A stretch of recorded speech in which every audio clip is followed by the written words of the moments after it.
Kaya napakaraming mga Pilipino na halos araw-araw sumasakay ng MRT.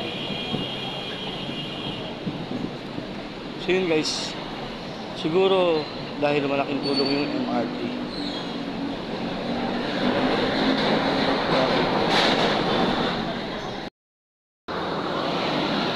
Grabe guys. Grabe guys. Ganito kadami yung mga taong sumasakay ng MRT araw-araw. So, isa si Virgil sa tulad nila na naghahanap buhay, araw-araw bumabiyahe para mabuhay.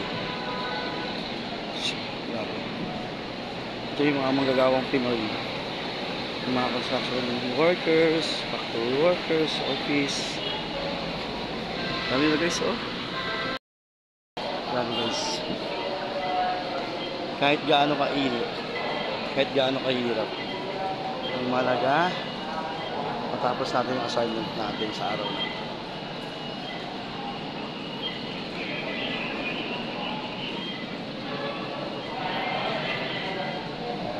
Okay. Walpak pa.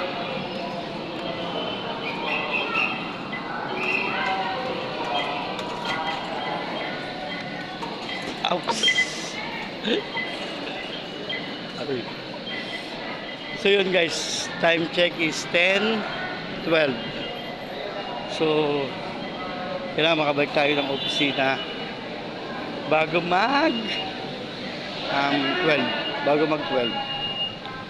So pipilitin natin makabalik ng opisina bago mag 12. So alam mo na, siyempre lunch break.